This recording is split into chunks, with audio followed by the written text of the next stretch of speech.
Hello everyone, thanks for watching to level here as, I thought I'd talk about my Nintendo Switch collection, but, feel like there's some things I need to change up. Let me put this down here, and,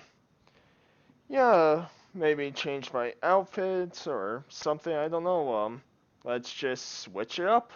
Ah, what happened? No! God, please, no! Yeah, let's try this again. Okay, this isn't working. Let's just start the video.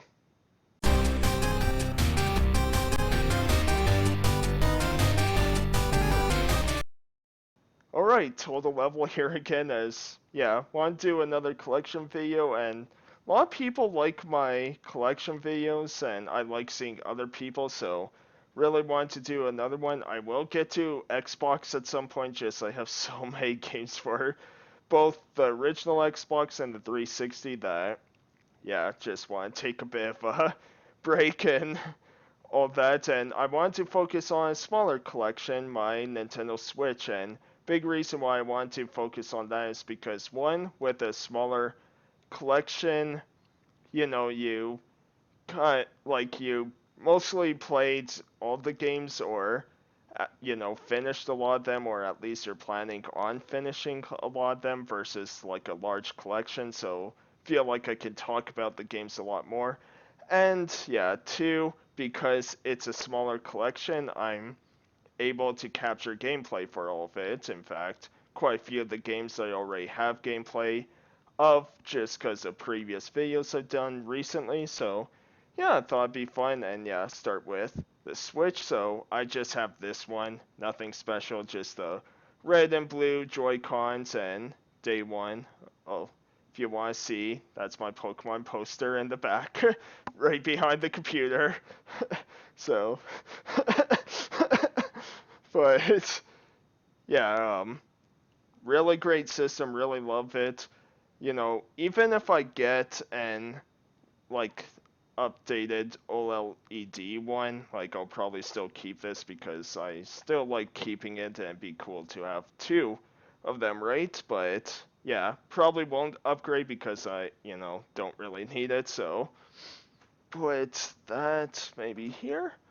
And then we'll start, so other controller I have is the Pro controller. Love this thing. Full charge, it's like 30 hours and of uh, battery. Jeez, I can't think right now. But just a great controller, great, you know, like the only thing would be the triggers I think could have been better because, they're digital instead of analog, but from what I understand, Nintendo has been sued before for kind of analog triggers and all that, so but besides that, this is a fantastic controller. I play most of my games on here. I don't have stick drift on my Joy-Cons as of yet, mainly because I use this controller so much, so yeah. And let's start with the game. So we'll go over here first. So first up, we have Tokyo Mirage Sessions FE Encore. So this is another port of an old Switch title, and really really fun. Now doesn't have, it's a crossover between Shin Megami and Fire Emblem, and it doesn't have too much to do with Fire Emblem, just a few characters here and there, but it's a really cool story of, this idol and kind of these demons coming out of these gates and all that, and just a lot of fun. I have to put a lot more hours into it. I'm still at the beginning, just playing a few other games, but I do plan on playing this because even the bits that I played, it's an awesome, awesome game. Highly recommend. It doesn't have English voice acting, but still, it's just one of those hidden gems. So we'll put you at the bottom there. Then we'll move on, and we have Super Mario Odyssey. So fantastic 3D open world platformer. Now a lot of people I saw, like, they went back to this and haven't, don't like it nearly as much anymore. I still love it, and I can understand why, because yeah, like a lot of people, it's been so long since we had a proper open world 3D platformer in the Mario series, so this was so refreshing and all that at the time. But when you go back, you realize how easy the game is, how overwhelming the moons are, and kind of just bit lazy with some moon placements, along with like very frustrating, uh, yeah, moons to get throughout the game. But overall, really great. Then we have Starlink, Battle for Atlas. So yeah, nothing in the back, and just put this back, and yeah, have the R-Wing Star Fox controller scheme here. So this game's actually quite fun, especially if you like a lot of space adventure games or you're really into No Man's Sky. It's a pretty fun game, but it came out at the wrong time. Ubisoft was trying to cash in on the Toys for Life genre and all that, and didn't work out. But it's a very solid, yeah, kind of space adventure game. The Star Fox stuff is very thrown in because in story cutscenes you'll be playing as completely different person, and then when the game resumes you'll have like Fox talk along with Slippy, Peppy, Falco, all that. But yeah, pretty solid game, and it was super super cheap. And moving on, we have Super Mario 3D AllStars. So yeah, just it's fun. There's no question about that, but it's a very lazy sort of remaster of these games. I mean, one, they didn't include Galaxy 2 along with other 3D Mario titles like Land and World that were on the 3DS and Wii U. Of course, World did get a port with Bowser's Fury added on. But yeah, it's just weird because, for Mario 64, for example, they they did work on it because, the text is, you know, kind of altered a bit to be more enhanced and easy to read. And then they also got rid of like famous glitches that speedrun runners love to do. So I imagine not a lot of speedrunners are going to do this version of the game because you can't do the backwards long jump. I don't think you can do cannonless, which is weird because you can still do the ground pound trick to clip through thwomps. Like, it's really weird. And yeah, and then Mario Sunshine, like, a lot of fun, you know, but again, it's weird because they worked on the core game, but the cutscenes are kind of just left as is. It's really weird to look at, and then Galaxy probably had the most work done to it, but yeah, there could have been a lot more done, a lot more cool things behind the scenes stuff, just, yeah, but, these three platformers are still excellent. And then we have Mario Kart 8 Deluxe. So, yeah, don't need to say much about this. A port of Wii U title with the added DLC of like Link and Animal Crossing and all that, and Splatoon.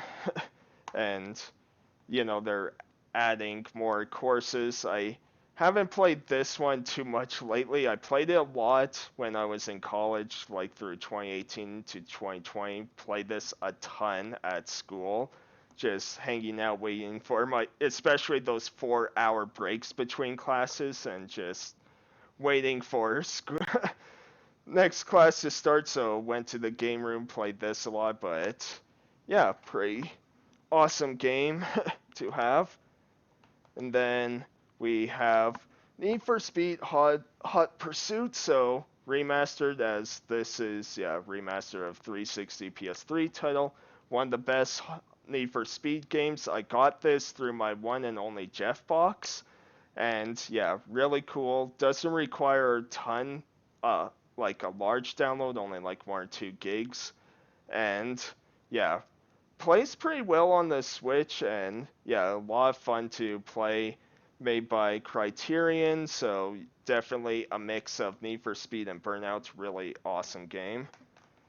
And then a game I talked about a lot before, Shadowverse. So I'll just open up and show that yes, it has a manual.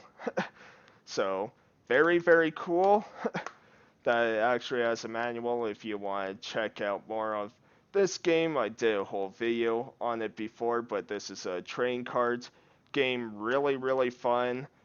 Uh, though I am stuck on it. I knew this would happen because I suck at any strategy games. So train cards, real time strategy, whatever. I just suck at them, and yeah, I got to a point where I'm playing for like in a tournament and like Bronze Cup or whatever. I just can't get past. I'm like 10 plus hours in, and hopefully I can get through it because it is really fun, great voice acting, and yeah, really, really love it.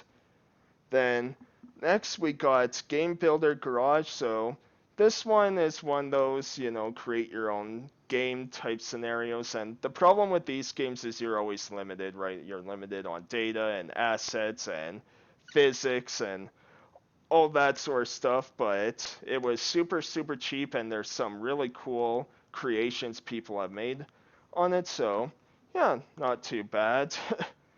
Then moving on, got the first game I got with my Switch, which most people did if you got in 2017, Legend of Zelda Breath of the Wild. So, what can I say about this game? Just one of the best open world games ever made, and a breath, pun intended, I guess, but breath of fresh air with just different style of Zelda and all that. And yeah, the only issues I had is the weapon durability sucks, and uh, because this is an open world game on Switch, the world is pretty empty, at least compared to a lot of the great open world, do whatever you want type games out there, but still, fantastic game.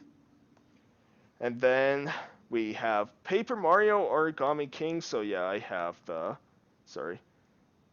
PAL version because this cost me way less. It plays all in English, but yeah, and just costs less, but very, I just want the game, and yeah, so if it plays in English, I'm fine, especially if it doesn't really have DLC attached to it or anything like that, but it's really, really fun. I do miss old Paper Mario games for sure. I miss the first two RPG mechanics, but I recommend this one. I actually haven't beat it because 2020 I streamed this game a lot, and then when I got too anxious, I kind of stopped streaming, so I kind of forget where I am. Like, you see me doing battles, and I kind of forget how to play a lot of the game, so yeah, but it is a really great game, and I do want to go back and finish it. Then on my other pile, we have, yeah, Cologne High School Chronicles. So I won't talk much about this game since I did a video on this one too, but really cool. Homage to Indiana Jones and other adventure movies and all that. Like it, where, yeah, it even has text of Indiana Jones and you're a treasure hunter hunting for treasure at this high school and all that. You're kind of undercover, working for this organization, and yeah, a very cool, unique mix of visual novel, first person dungeon crawling, tactics style turn based combat. Just a lot of really cool elements to it. One of the most unique games I ever played. This is a remaster of an old PS2 game, and I think for North America, you can't get physical. This is why this is also a PAL version. So, moving on, we got The World Ends With You Final Remix. So, uh, this is a port of a DS title, and it's a lot of fun, but I do wish they altered the controls a bit because with it being a DS title, it was a lot of touchscreen stuff, and they didn't really change the controls for that. You have to use motion controls and all that, and you can't play with the Pro controller. It has to be with a Joy-Con. you know, because you can play docked or handheld, but yeah. And I played the second game actually, and I played a lot of the sequel on PS4, but I kind of just stopped playing because it got super repetitive. But I do hope to go back to that one, finish that one, and then play this one, and kind of working backwards on that series. And moving on, we have Astro Chain, another excellent action game by Platinum Games. They know action like no one else, and it's just, yeah, the opening, like Platinum does this better than I think any other company. The opening prologue is one of the best I've ever played. I said the same thing when I played, like I actually just started playing through Metal Gear Rising Revengeance, and it's the same thing. And I remember Vanquish was so, yeah, overwhelmingly awesome, and yeah, they just, yeah, wonderful 101, Bayonetta, so another excellent action game. Do still need to get Bayonetta 1 and 2 on Switch. Like, I played the first game on 360, but yeah, still haven't played the second game. But moving on, we got one of the weirdest crossovers, Mario and Rabbids Kingdom Battle. So, yeah, this is a very awesome turn-based strategy game. If you love XCOM, this game should not be anywhere good as it is. Sequel's coming out soon if it hasn't already. I haven't really been paying attention to that one, but yeah, just really weird to see Mario shooting a gun and all that. But yeah, Mario's been through enough weird things that I find it funny that we all think it's weird, this game, but yeah, just awesome. Should not be anywhere good as it is. Then we got Pokemon Sword, so yeah. Um, Not much to say about this. It's another Pokemon game. Catch Pokemon, go through gyms, and that's it. I played this through about like the third or fourth gym, and again just kind of stopped because, yeah, I'm with Pokemon. I'm kind of on and off with it, just because, yeah, a lot of the games are the same, and yeah, just not super interesting. At least not as much as when I was a kid, right? But still really cool game. And then moving on, Monster Hunter Stories 2. This game is so fun. Uh, I'm excited to beat this game. Now on the back it says like 15 gigabytes of storage. As far as I know, it's more like 4 gigabytes and all that. Maybe they're including DLC for that, but either way, this is a really cool Pokemon style game where it uses its own rock paper scissors system, but instead of type advantages and all that, it's more like a speed attack, a power attack, a technical attack, and all that. And yeah, just really awesome. Highly recommend that game. And then game that I'm really putting a lot of time in now that I beat Far Cry 6, Shin Megami Tensai 5. What a game. So this is a post-apocalyptic world where, battle between angels and demons, and you kind of traverse this sort of post-apocalyptic world, gathering demons onto your side by talking to them in battles and selecting the right conversation, all that. Really awesome. I'm so excited to see what else happens in that game. Then we have Super Smash Bros. Ultimate, so yeah, love this game. Again, haven't played it too much, but I did get a lot of value out of it during, again, my college days when it came out. I think late 2018, if not 2019, I can't remember. I'm pretty sure 2018, but yeah, when this game came out, because while we were waiting, I remember playing the Wii U version so much along with Melee because a lot of people would bring like Wii U's and GameCubes and all that, and yeah, just really fun. I don't have the DLC because I'm not like super into Smash Brothers, but man, did I have a blast playing that through school. And then the final Switch game I have as, yeah, only have 19 physical games. It's a small collection, but it is one, of high quality, low quantity, but amazing quality. And the final game, Xenoblade Chronicles 2. So I've had this game since Christmas 2017, but I actually haven't beat it until just 2 months ago. And yeah, a fantastic story of Rex and Pyra's journey to find Elysium.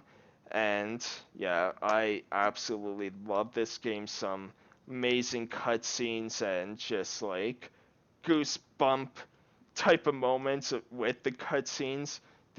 But it does have like one major annoying issue, and that's you can get locked out of certain quests and all that because you need certain blades with a certain ability to kind of progress forwards, which means you're going to have to do a lot of grinding and all that. Now, if you're like me and have the DLC for this, because I still have to get through the expansion, which I played a little bit of, I'm excited to see how that one goes in place throughout. But if you do have the expansion pass, you do get like a bunch of blades and all that to make it easier to progress. But if you don't, then yeah, that's the biggest gripe with this game. But and battles can take way too long sometimes, but is fantastic, and I'm excited for the third game that's actually going to come out very soon. I think it's coming out June or July, if I'm not mistaken. But